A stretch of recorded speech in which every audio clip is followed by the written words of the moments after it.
Joseph Farrell. Welcome to Dreamland. Hey, Whitley, thanks for having me back. Oh, it's so exciting always to have you back. And today we're going to be dealing with two enormously important and lovely books, Genes, Giants, Monsters, and Men by Joseph. The Grid of the Gods, written by Joseph and his friend Scott D. DeHart. Both of these books are intimately connected, Joseph, but on Dreamland we're going to talk mostly about Genes, Giants, Monsters, and Men, and then in the subscriber area we're going to get into the Grid of the Gods. What is it? What can we actually do now to make it work for us and enable us to increase our understanding of this world? This world is not what it seems, is it, Joseph? No, it isn't, Whitley, and that's partly the reason I'm trying to write these books, and my co-author and I are busily writing another that just got accepted for publication. So, yeah, it's a very, very complex picture, and I think, the key to it lies in part in our past. I really do, and I take a great deal of care to outline in my books the texts that I think that outline our past, and in Genes, Giants, Monsters, and Men, I attempt to correlate that with some of the findings of modern genetics, and it's really kind of an eerie parallel. Eerie is right. Go ahead. Well, one of the things that I've talked about in the past is the idea that we might be genetically engineered. Well, it so happens, and I get into this in Genes, Giants, Monsters, and Men, that an Oxford geneticist by the name of Brian Sykes, and if people don't know that name, they should acquaint themselves with it, because Dr. Sykes has published a couple of books. One is called the Seven Daughters of Eve, and he gets into the clan mothers of the European population. Let's talk about that's about midway through right. Genes, Giants, Monsters, but explain who the clan mothers are.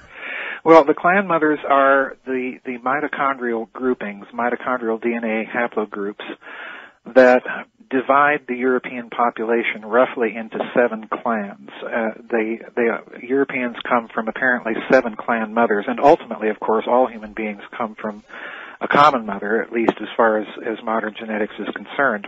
Yes. Now, these 7 clan mothers were actual people.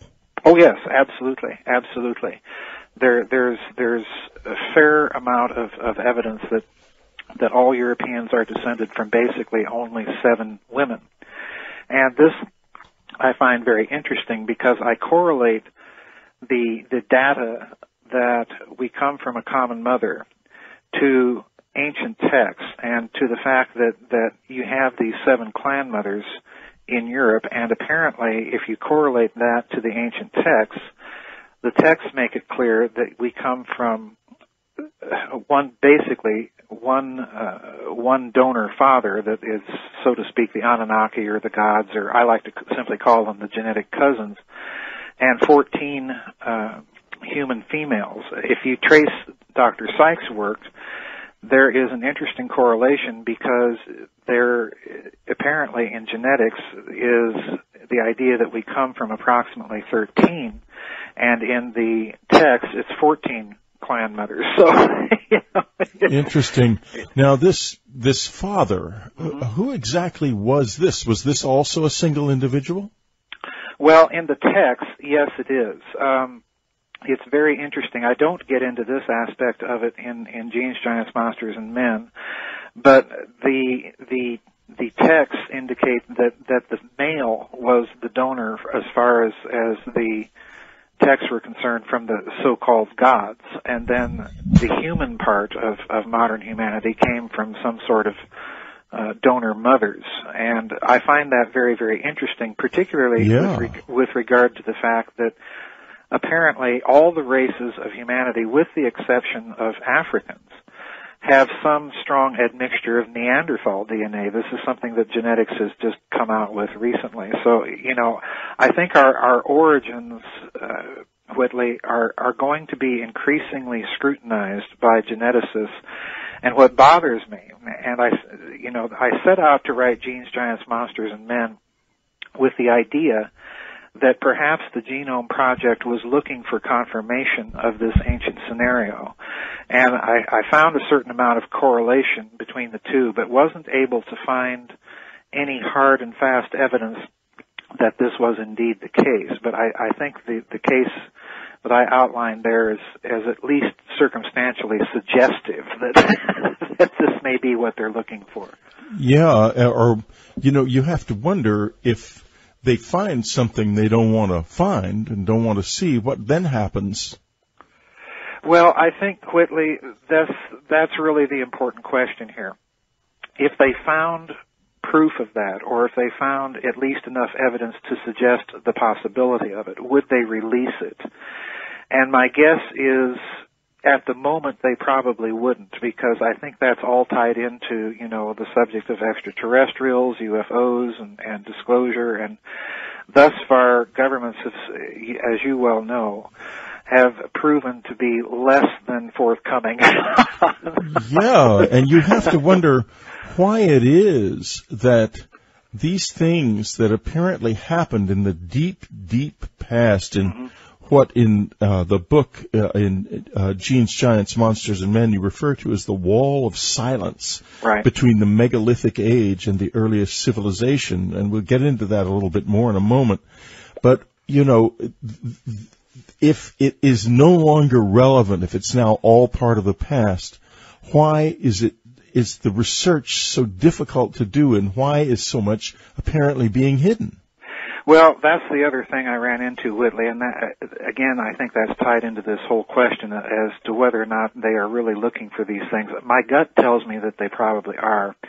But in the process of researching the book, I ran into so many articles that appeared to be obfuscation. There was the whole episode with the geneticist Chang in Canada that allegedly said that we found genetic proof that we're descended from extraterrestrials, and then there's a suggestive comment to that effect by an Australian geneticist. But beyond that, it's very, very difficult to find anything. Tell us a little bit more about this paper that you're referring to now. Well, I forget the man's name in Australia, but he did come out and suggest that human junk DNA, which is mostly found in the male Y chromosome, which is very, very interesting, we'll get back to that in a moment, is possibly extraterrestrial in nature. They don't really know why it's there. They're carefully and slowly unpacking what they think it's for.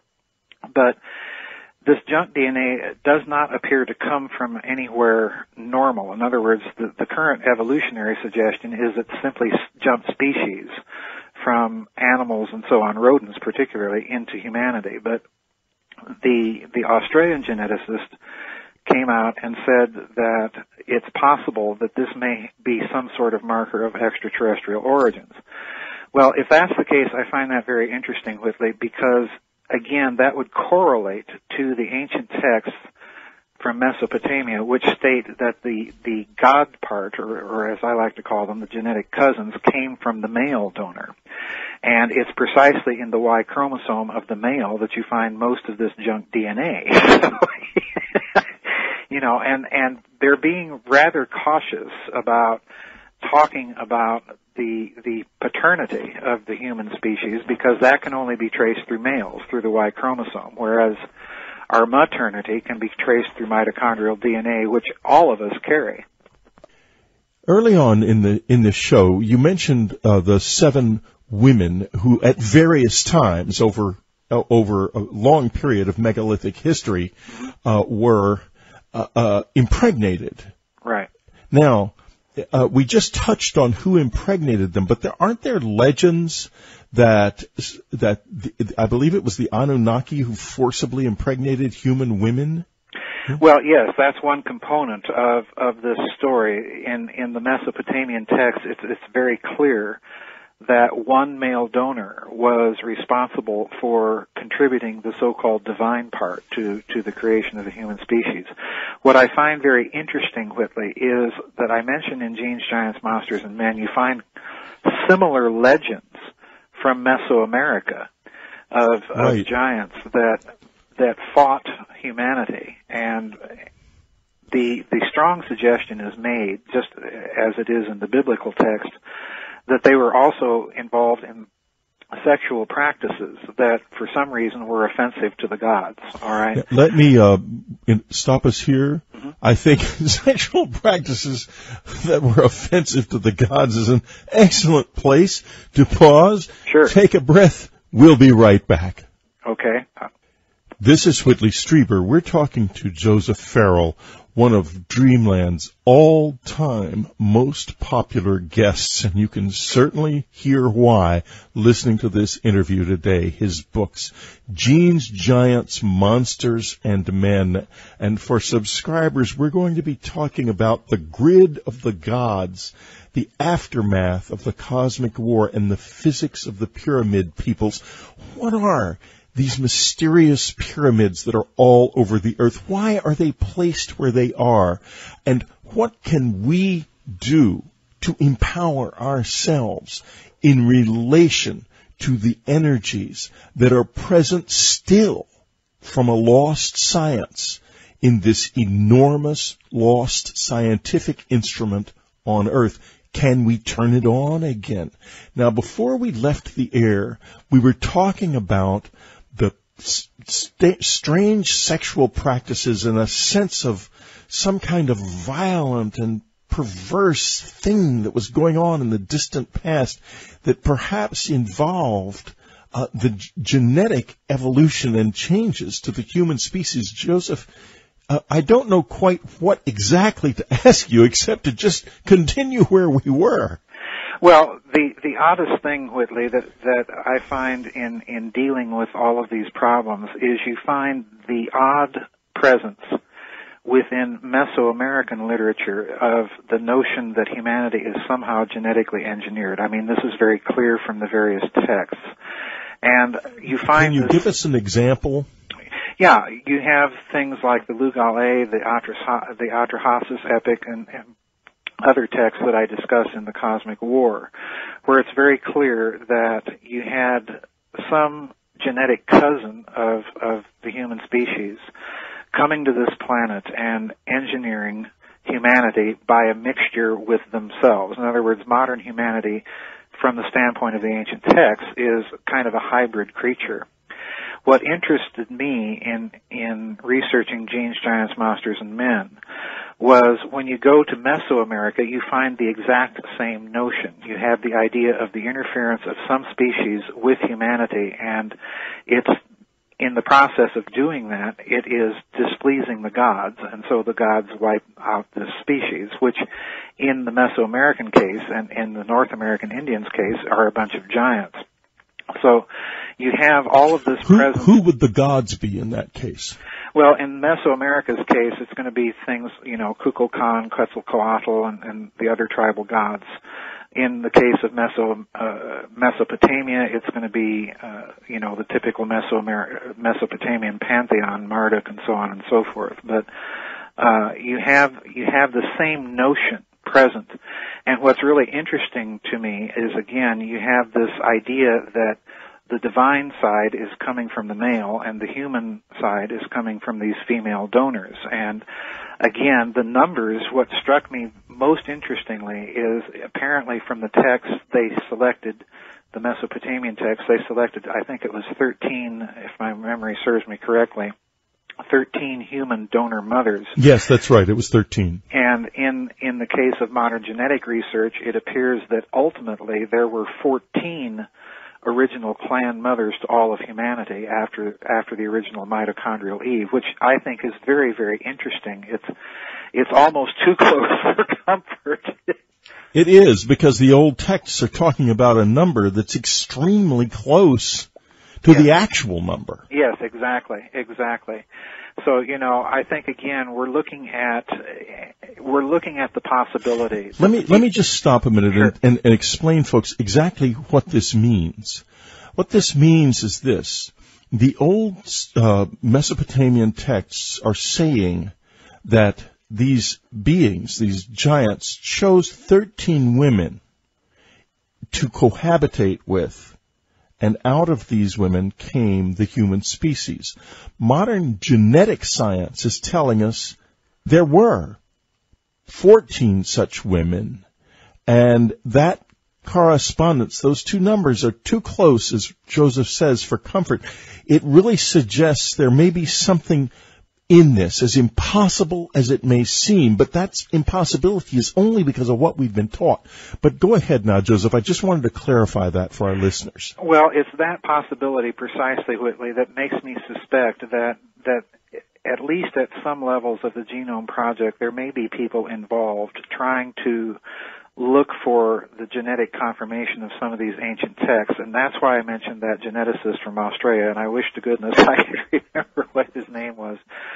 But this whole idea that somehow, if that's the case, then we've got to look at junk DNA, and of course if we're looking at junk DNA, then we're looking at yet another corroboration of the ancient texts, because again, it's the male donor that sired the so-called divine side of humanity, and it's junk DNA precisely that is the most, percentage-wise, is the predominant composition of junk DNA.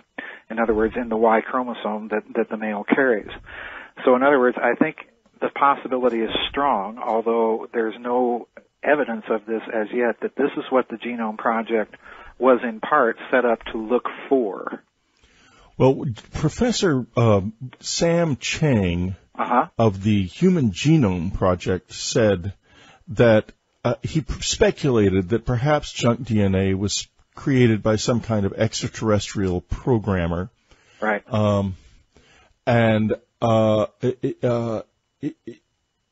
He said, our hypothesis is that a higher extraterrestrial life form was engaged in creating new life and planting it on various planets. Earth is just one of them. Now, that is a huge statement coming from someone from the Human Genome Project. It is, and the problem there is when he came out and said that, it stirred up a little bit of a controversy on the Internet. Oh, yeah. And then, lo and behold, Whitley, the other problem was apparently people tried to verify that there was a Sam Chang involved in the Genome Project, and they were unable to do so. So it could be a fake. It could either be a fake, or it could be a story that was leaked precipitously and without authorization, and then they scrambled to cover it up. Wow. Yeah, so we're left with a mystery there then. Yes, absolutely. Yeah, and I mean, you know, you can't ever know for sure what those things are. And unfortunately, the Internet being the Internet, my own thoughts would come down on the side of a hoax, because I live with Internet hoaxes every day of my life on UnknownCountry.com. We probably get 20 hoax UFO videos a day from around the world, and each one by some moron who thinks he's created the best thing since sliced bread. It's hilarious. I mean, they'd never stop. Yeah. But so it could very well be a hoax. On the other hand, hoax or not, there's something here. Yes. In that the numbers are just too close. Absolutely. Absolutely. They are too close for comfort. In my opinion, it's not simply a coincidence, Whitley. It's confirmation, in a certain sense, of what the ancient texts are saying. Now let's get into, Joseph, the fracturing of our knowledge. Right. You have had as a theme in much of your work, really, and certainly in both of these books, the idea that once there was knowing, right, now there is belief and confusion. Right. Something broke. What broke, Joseph? Well, that's an excellent question, Whitley, and in fact it forms, as you know, a major theme in Grid of the Gods, and again, it's going to be a major theme in the book that my co-author and I are writing now. Do you have a title yet? Yeah, I do, but I can't release it yet until I get the book in the publisher's hands. Oh, I know how that works, because as soon as you do that, 16 ebooks will appear on the Internet with the same title. Exactly.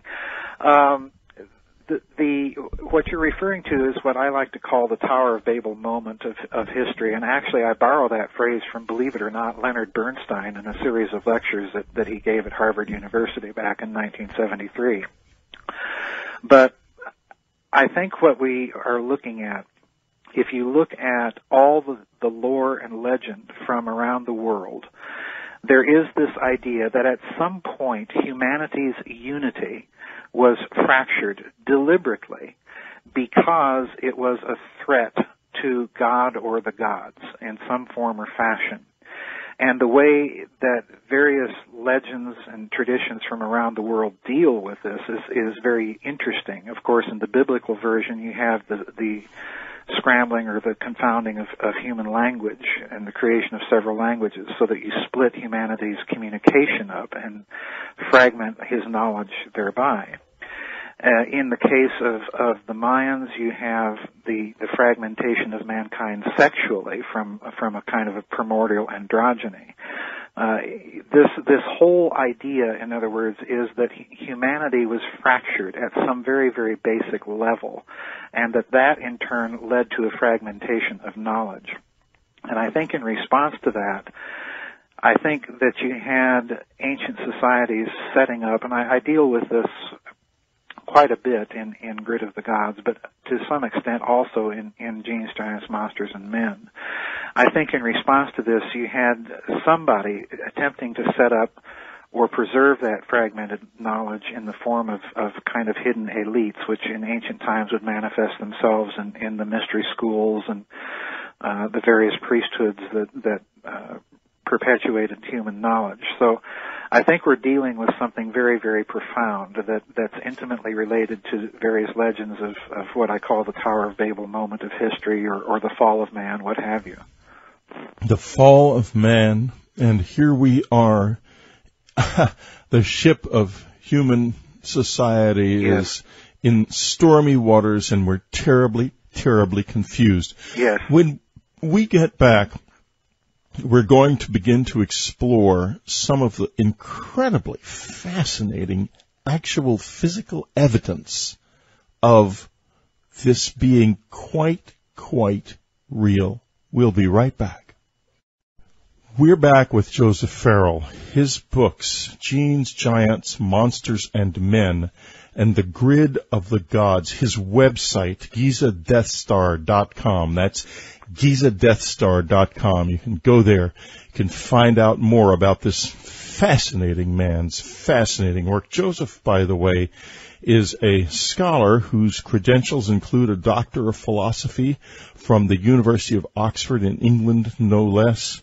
He is an expert in fields such as Nazi Germany, sacred literature, physics, finance, the Giza pyramids, and music theory. What a mind. I mean, Joseph, I just have to be blatantly amazed at what you are as a human being. I know you well after all of these years of reading your work and interviewing, and I just have to say, what the most unusual thing is you've taken a completely different path from most scholars of your stature in this world. Most completely different. Well, thank you, Whitley. It was kind of a lifelong ambition. So I'm,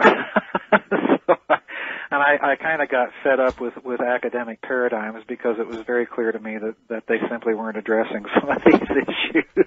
No, they weren't. They're not. The academic paradigm, if I can outline it, is this: we evolved from an offshoot of the branch of apes, of primates, up through the various different levels that we have found evidence for, physical evidence for, until we reached the point where we were at the Neanderthal Homo sapiens boundary, Cro-Magnon boundary, where this new version, the Cro-Magnons, burst on the scene and more or less began to focus the human mind on the world around it in a new way.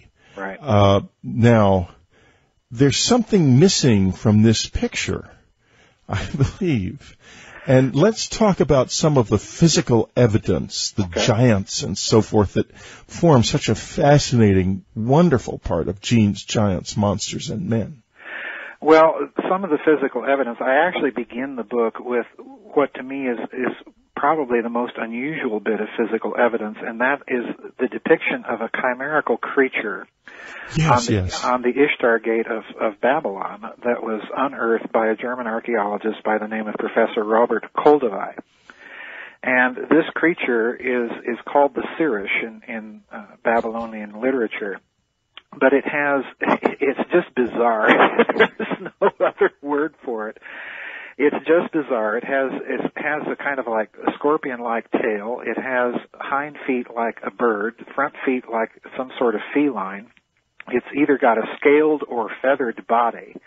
And then it has the head of a serpent of some sort, okay? But the problem for Professor Koldewey, and he actually wrote about it, he dared to write his thesis, which was that this creature is depicted on the Ishtar Gate between two other very real creatures. In other words, the context here is of a real creature. And the other problem, Whitley, is that he noticed that within Babylonian art, the depiction of this creature did not vary over time. It was something, in other words, that he thought the Babylonians actually saw. And he attempted to explain it in terms of reference to the iguanodon, an extinct dinosaur by that time. But the problem there, and he even went so far as to admit this, the problem there was the iguanodons were long extinct in Babylonian times, and yet they're depicting a living creature.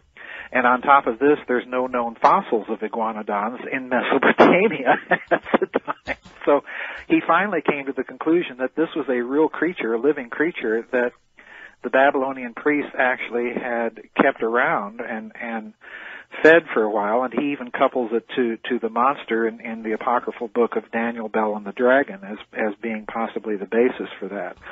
So you have a little bit of evidence there that these ancient texts that speak of chimerical creatures were in fact talking about something that they actually saw. And the other thing that you mentioned is giants, and this is where it gets very, very interesting because, of course, there's tales from all over the world of giant skeletons, of what appear to be giant human beings. There are certainly tales of the early Spanish explorers arriving in the Americas and encountering Indians of very, very tall stature, sometimes exceeding 7 feet. There are classical references in Herodotus to giants being buried in sarcophagi that would appear to be some 16 feet tall. Yeah. Either we have to write these things off as ancient science fiction run amok, but the problem is, again, the context is that these things are being mentioned in ways and in literature that do not read like they're describing something that they have not seen. So in other words, we're not dealing with fiction, we're dealing with a reality. And when you combine these ancient texts with the fact that we're unearthing these things now, then yeah, we're dealing with a suppressed history, in my opinion. Now, why suppressed? It seems so illogical that it would be, but I have to agree with you. I do think there is something about human history that is carefully suppressed, and I just find it mystifying. Well, I think it's suppressed for a variety of reasons, Whitley, and one of them is the kind of contextual argument that I make in Cosmic War, and that is these texts also speak of tremendous technologies. So in other words, if you can corroborate the existence on the basis of physical evidence that these tales of chimeras and giants and so on are true, then you also have to open the door and admit the possibility that these ancient technologies were true. And if you admit that, then you start a scramble to find those technologies. And I think that's perhaps one reason that all of these things have been suppressed. The other being, I think that, again, if we take the idea that humanity does come from a kind of genetically engineered past, then there's some component of humanity that is not from this world. And one of the things that I think we have to remember that I talk about in the Cosmic War that you and I talked about some years ago, is that it is apparent that this technology only worked in the presence of certain people. In other words, there may be some sort of DNA connection. So we're back to the idea that maybe the Genome Project is not only looking to confirm the existence of this genetic component of humanity that comes from somewhere else, but they may be looking for it in order to activate some of that technology. Yeah. Wow.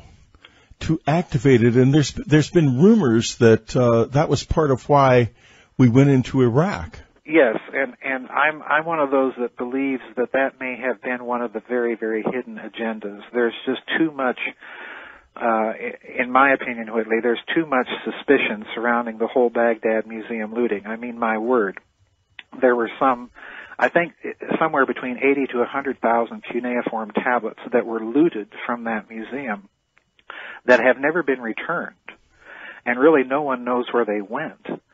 So I think the looting of the artworks that were subsequently returned to Iraq was possibly a front for whatever it was they were really after, which I think was information, and probably information on those tablets. I wonder if they got it. I have my intuition that they probably did, or at least some of what they were looking for. I've been trying to follow that story since the Baghdad Museum looting. The most recent thing that I've been made aware of is that Spain is in possession of some of those tablets. Spain? Spain, yes. And don't ask me how it got there, because no one seems to know, but Spain has some 80,000 cuneiform tablets that they are not returning to Iraq for whatever reason. Now, that's fascinating. Do you have any idea of what is on those tablets? Yeah. No, this is the other thing, Whitley, that's very, very curious. I've even blogged about this on my website a couple of times. No one seems to know exactly what the catalog of the missing tablets was.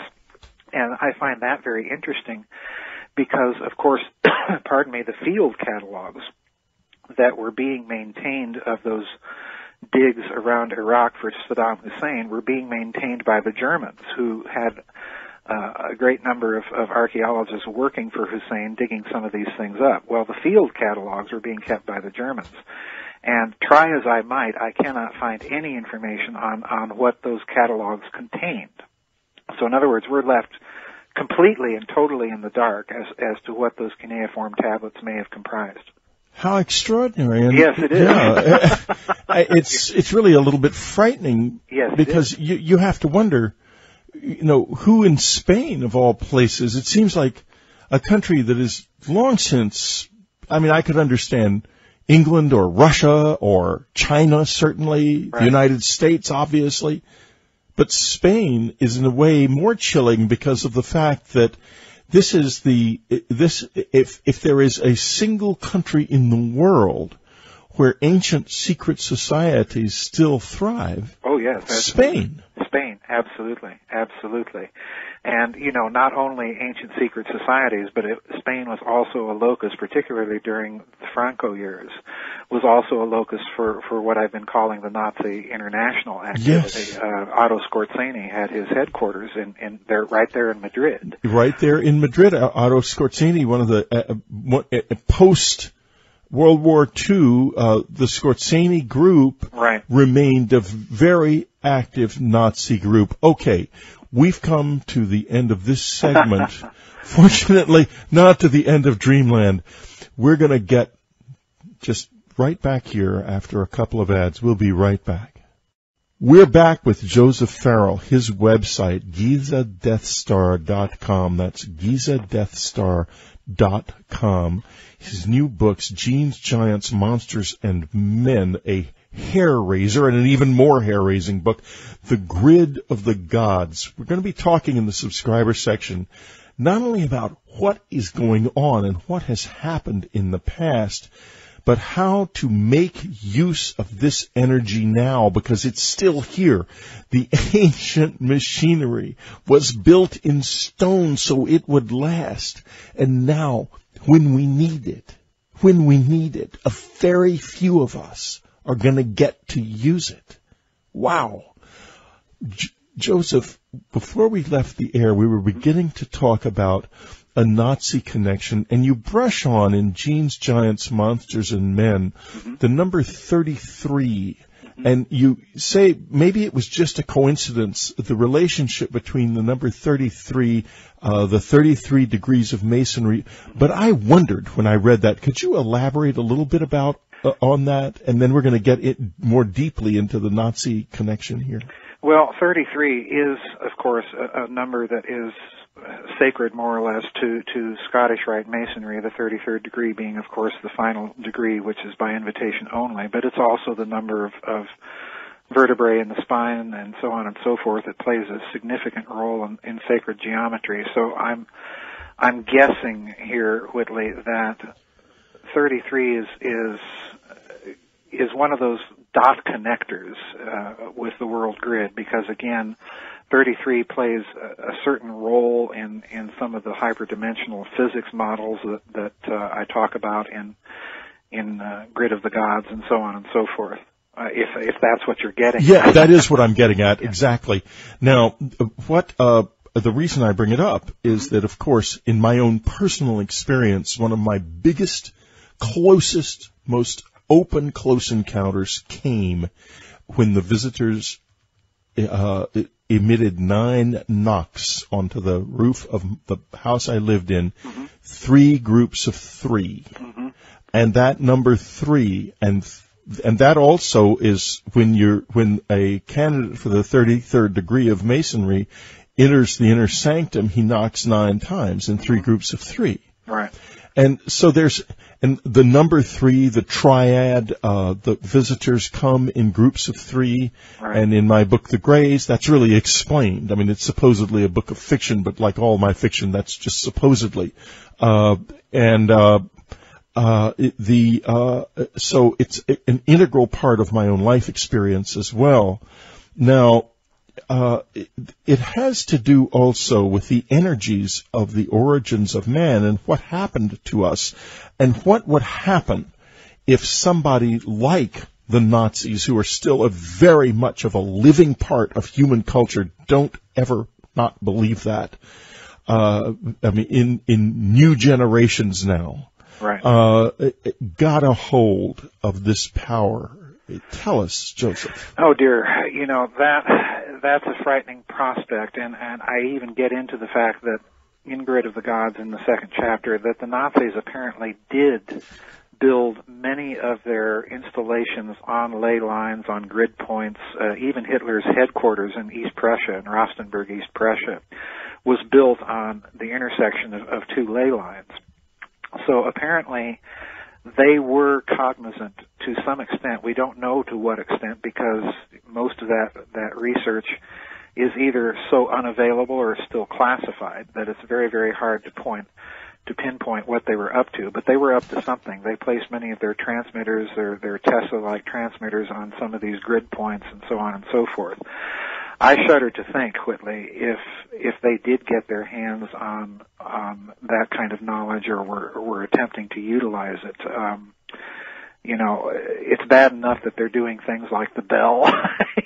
Yes. But if they're doing all of this in conjunction with research on the grid and activating that power system, then yeah, we're in some deep trouble. We're in for deep trouble, but it may be possible, yes, to gain access to the power of the grid in other much more human and productive ways. Let's go on now to the great antiquity of man. Right. If you could just give us a few examples from the book, from Genes, Giants, Monsters, and Men, okay, of the apparent great antiquity, at least of someone's presence on Earth, who had, to say the least, a significant amount of technological skill. Well, one of the things I do in Genes, Giants, Whitley, is I try and mention some of the research of Michael Cremo, Forbidden Archaeology, and then the Hidden History of the Human Race. And there's 2 things I would point out in particular. One is a metal pipe that was clearly a machined object. It's kind of a rectangular pipe that was found in chalk beds in France that stratigraphy dates to about 60 million years ago. So in other words, you have a clear product of a technology in a geological age layer that would date it to the age of 60 million years ago. So somebody clearly is here with a technology doing something. The other fascinating thing that they mention in their book is a coin that was discovered in Illinois. It's a coin with an inscription that no one's been able to decipher. But the really interesting thing is that this coin appears to have been run through a rolling mill, much like our modern coins do, to establish a uniform thickness, all right? So in other words, it's not a coin that's made by, a hammer and die. It's a coin that's been passed through a rolling mill and actually cut.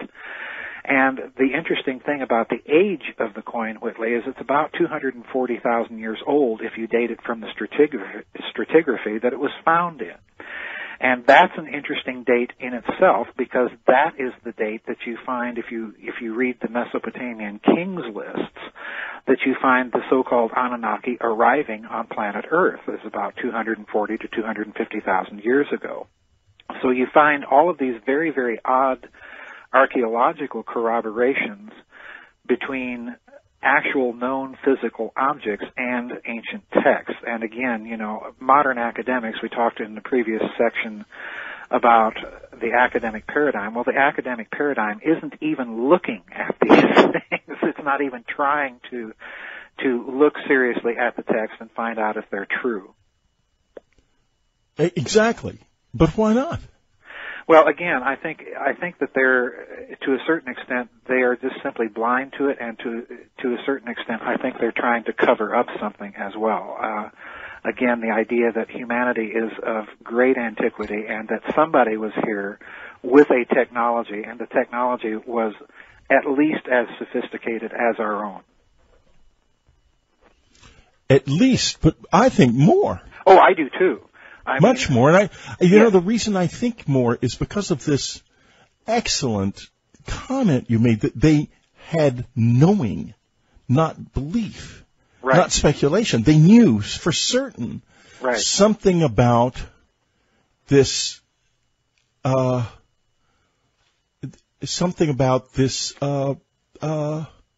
this world and the way it works that we do not anymore know. And here we are at some kind of a time of ending. I mean, something is going on. The final judgment is Revelation, chapter 20, verse 12. And there's some kind of a weave here. We see the sun is getting really hotting up. Our markets are collapsing. Our world is becoming deranged. The climate is becoming all messed up. And I have to say that there's a lot of restlessness all over the planet. Yes. This is some kind of a time of change. It has to be. Yes, I would agree with that. And I think that it is in part due to the physics. And I think that perhaps what they knew, I talk a great deal, as you know, in Grid of the Gods, about what I'm calling the topological metaphor of the physical medium. And what's interesting to me is if you read these ancient texts, the Vedas, the Egyptian texts, even the Mayan Popol Vuh, is they all, if you read it with the eyes of a mathematician, they're all talking about an initial primordial differentiation into three things. In other words, you have primordial trinities all over the place. And there's your number 3 again. And I think this is emerging from a profound physics that they knew and were passing down in these mythological texts. Well, if that be the case, then we have to look seriously at their ideas of history being occurring in cycles or ages of different kinds of human consciousness. This is particularly true, as you know, in the Vedic tradition and in the Mayan tradition.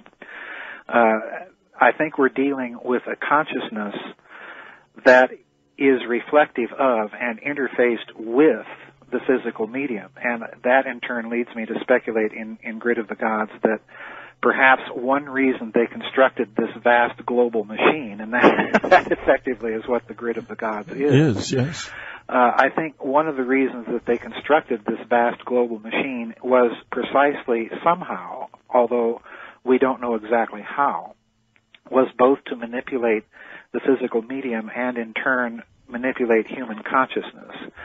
So, I think you're exactly right. I think that they knew something. This was not a matter of faith for them. This was a matter of formally explicit knowledge.